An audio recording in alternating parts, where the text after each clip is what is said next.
Burkina Faso, a landlocked West African nation formerly known as Upper Volta,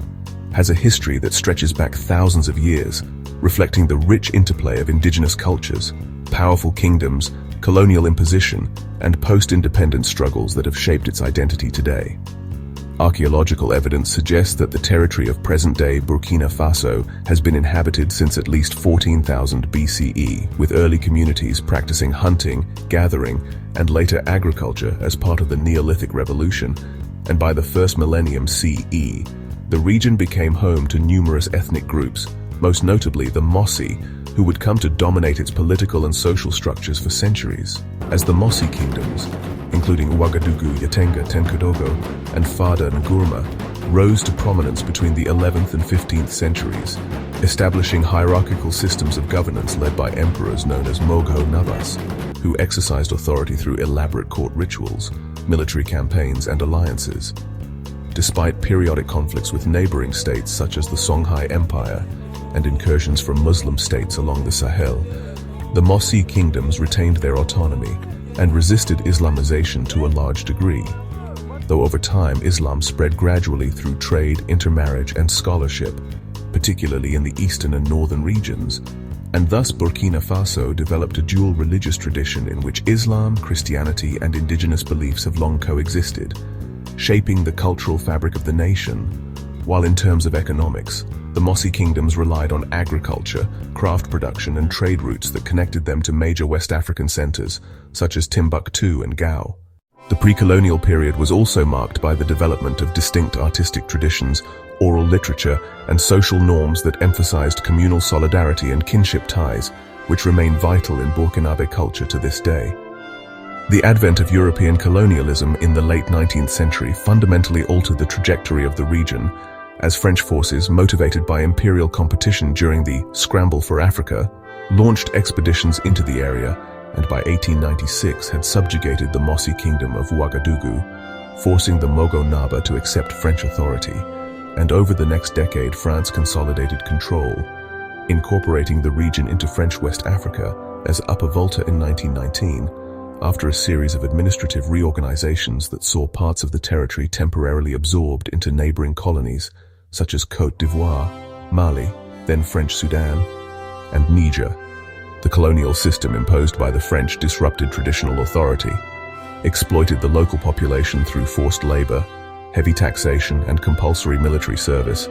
and oriented the economy toward the production of cash crops, particularly cotton and groundnuts, which were exported to Europe,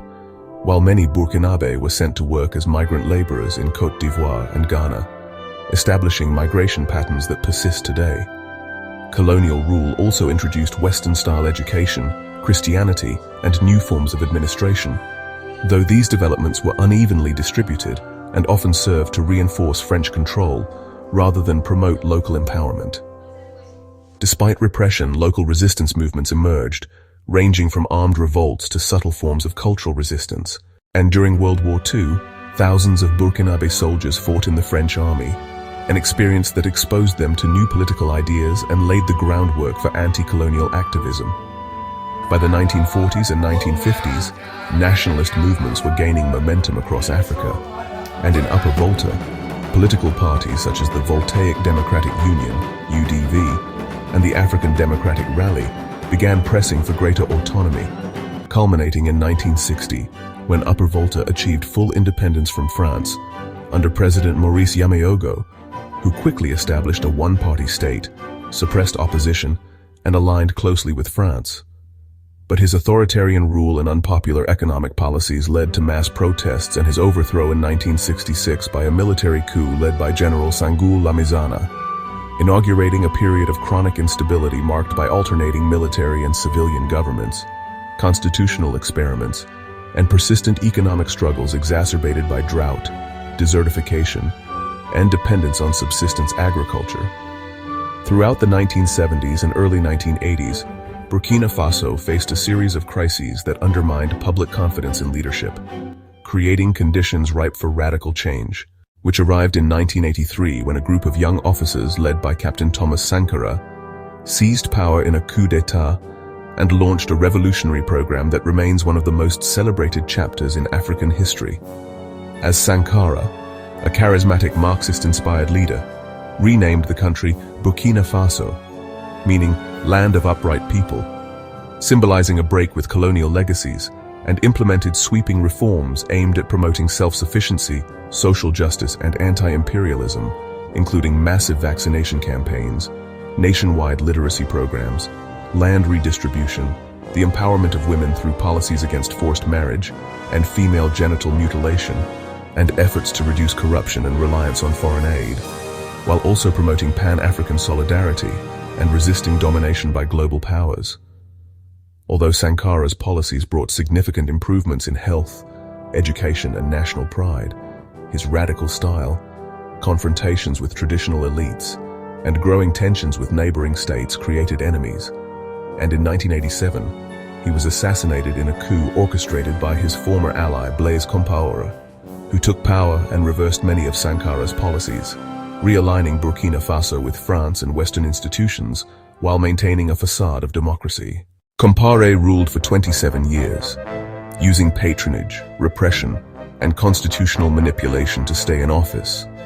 during which time the country remained politically stable compared to some neighbors, but continued to struggle with poverty, limited infrastructure, and dependence on foreign aid, while Compaoré himself became implicated in regional conflicts, including support for rebels in Sierra Leone, Liberia, and Côte d'Ivoire. In 2014, however, mass protests erupted against his attempt to extend his rule, leading to his ouster and exile, marking a dramatic turning point in Burkina Faso's history and a triumph for popular mobilization. Yet the post-Compaoré era has been marked by volatility, with transitional governments, contested elections, and above all, a rising tide of insecurity as jihadist groups linked to Al-Qaeda and ISIS expanded their operations from Mali into northern and eastern Burkina Faso, fueling violence, displacing millions, and challenging state authority. Successive governments, including that of Rochemar Christian Kabore, elected in 2015, struggled to contain the crisis. And by 2022, frustration within the military boiled over into two coups, first ousting Kabore and then replacing Lieutenant Colonel Paul-Henri Damiba with Captain Ibrahim Traoré, who currently leads the country, presenting himself as a nationalist determined to restore security and sovereignty, echoing the rhetoric of Sankara while navigating alliances with new partners such as Russia as Burkina Faso distances itself from France. Amidst this turbulent political landscape,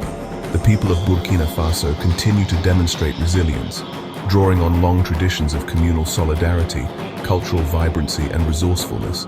as reflected in the country's rich music, dance, oral literature, and festivals, as well as the persistence of agriculture as the backbone of the economy, even as the country grapples with climate change, population growth, and the need for diversification. In sum, the history of Burkina Faso is one of remarkable endurance, from the ancient Mossi kingdoms through colonial domination, independence, revolutionary transformation under Sankara, long authoritarian rule under Compaoré, and the current era of insecurity and uncertainty. And while the nation faces daunting challenges, its historical legacy of resistance, adaptability, and cultural richness provides a foundation for hope that Burkina Faso, the land of upright people, will continue striving for dignity, stability, and development in the future.